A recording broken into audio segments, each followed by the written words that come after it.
Multi-factor authentication. This is why I kind of glossed over some of the stuff they were talking about authentication, because I knew this was coming up right afterwards.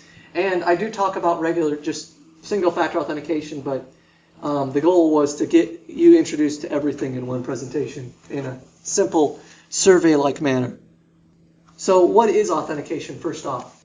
Authentication is a method to verify the identity of your user. So when you log into a computer, you give them your username. That's your identity. You then usually enter a password. That verifies who you are. Whether it does it well or not is a different question. But as far as a computer is concerned, anyone who enters your username and then your password is you, period. And specifically, it identifies a subject. And the reason why I use the term a subject as opposed to a user is because it can either be a user, a process, or another machine. So for most of for this group of people, you may very well run into all things. You may go work on a system where you have to authenticate two processes to each other, and that's why I used the term subject. And I already talked about the example. So what is multi-factor authentication? Well, that's literally using two or more factors to authenticate a subject. It's also called two-factor authentication. Two-factor authentication is literally you use two or more factors, so it's the same thing. It increases the level of security by making it harder to spoof a subject. For instance, if you use two factors, you use a password and you use a YubiKey, the attacker would have to both steal your password and steal the physical device. And what's better is if I have a physical device, I know when it's stolen. Now, granted, they could make a copy of some of them, but that gets more in depth. That's one of those things, if you're interested in how those possession factors work, because there are three factors: knowledge, that's passwords, and similar things, there's more details, possession and inherence. So something you know, that's knowledge factors. The most common approach of authentication is under this category. That would be passwords. Pins are, of course, a variety of variation on the password. Another approach is to ask a challenge response. It's much harder to do. I mean, there's security questions, but they're so limited that this is a much riskier way to go it, because you really should age out security questions, and most places don't seem to do that.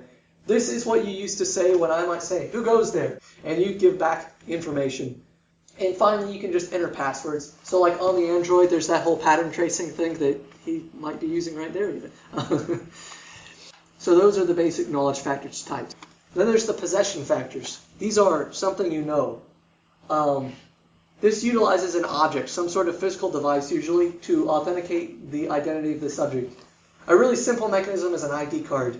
Better than using something like an ID card or something that doesn't change are devices that generate a one-time string using strong cryptographic techniques. So some of these are based on time. You have an accurate representation of time on both devices, and that allows you to say, okay, this is encrypting a little timestamp, and because this timestamp is within a 5-minute window, I'm going to accept it as valid. It can also just flat out be that it generates a one-off hash that it never repeats again using a nonce, which is just like a counter or some other variable. It can be random or not random. It doesn't actually matter if you're using strong cryptography.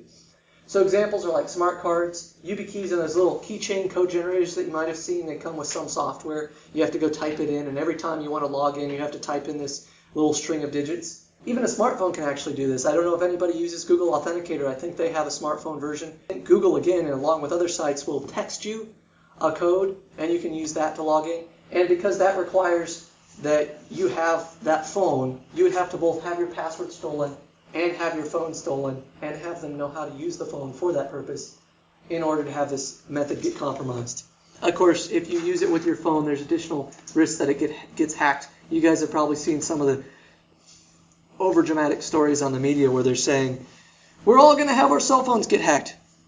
There's some truth to the dangers in the mobile computing because it's still new and most of the manufacturers are not providing adequate protections, but it's not quite as scary as it's made out to be, especially because the iPhone is about as susceptible as the Android. And the final one is inherence factors, something you are or biometrics. This relies on a physical aspect of the user, or, well, in this case, it's pretty much always going to be an individual to authenticate them. So generally, you're going to see fingerprint scanners because they're cheap to make. You just swipe your finger on the computer. Unfortunately, these are the worst of the three factors. They're really convenient because, I put my finger on the scanner and I'm done. But they're easy to spoof. For instance, I've seen articles talking about how with a fingerprint scanner, if they're, you've seen the ones where you swipe your finger, but there's also the kind that are just one unit and you just place your finger on it.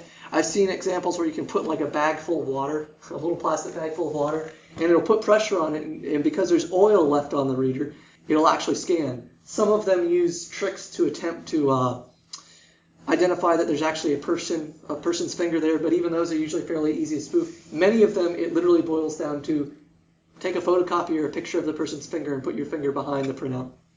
In fact, here it is. They work off images, which as a result, because they're working off images, and because these images change every time you take the image, they're subject to false positives and negatives, because every time they have to interpret and they have to say, does this match enough points to where I can authenticate this user? And so there's various goals. If you want to be more secure, you're going to have more false negatives. If you want to be more convenient, you'll have more false positives. So basically, biometrics are only good as the third factor of authentication. Don't use this as your primary two if you're concerned about security. The worst part is, of course, on laptops, the most common biometric scanner is actually not at risk because it's a biometric scanner, but because the way they store the password. They encrypt the password and they use AES-256, but because they want to export the same piece of software to every country, they have padded it to where it is the equivalent of 56-bit AES, which doesn't actually exist. It's basically DES, which is really weak, and means it's really easy to break, as it turns out. So if you're using it on your laptop, you might not want to anymore, because not only does it compromise your laptop with it on, but unless you actually make sure that registry key is removed, if someone is able to infect that computer and retrieve the registry key, then they then have full access, because it actually stores the password. So here's some examples of a few real-world systems that are using multi-factor authentication, providing it. Google Authenticator, which I mentioned, it works with your phone, and I think there might be a few other ways to mention it. It uses a one-time password. I believe it is actually time-based, but I didn't have a lot of time to research it. Then there's smart cards. These are used on many systems, and many desktop OSs include support for them. These, again, they basically generate a one-off password. And then there are YubiKeys, which are not actually all that popular currently, but I really like them because they emulate a keyboard, a USB keyboard, so you can plug them into any device that has a USB slot, push a button, and it enters the password. You can actually configure YubiKey, or YubiKey uses a one-time password by default that authenticates on their server. They provide the software to run your own server. They provide the software to modify the key so that you can use the key for your own server, to replace the key for your own server. And finally, you can actually configure it with their software to be a static key. So, for instance, you could program it with a really long password that never changes. So it's still more secure than trying to type it in every time and memorize it and everything, because you don't have to memorize this massive password, but not as good as multi-factor. I will actually show you guys the YubiKey in a few moments once we're done with this presentation. I brought mine with me, and I'll show you what it looks like when it outputs text. So why should you use multi-factor authentication?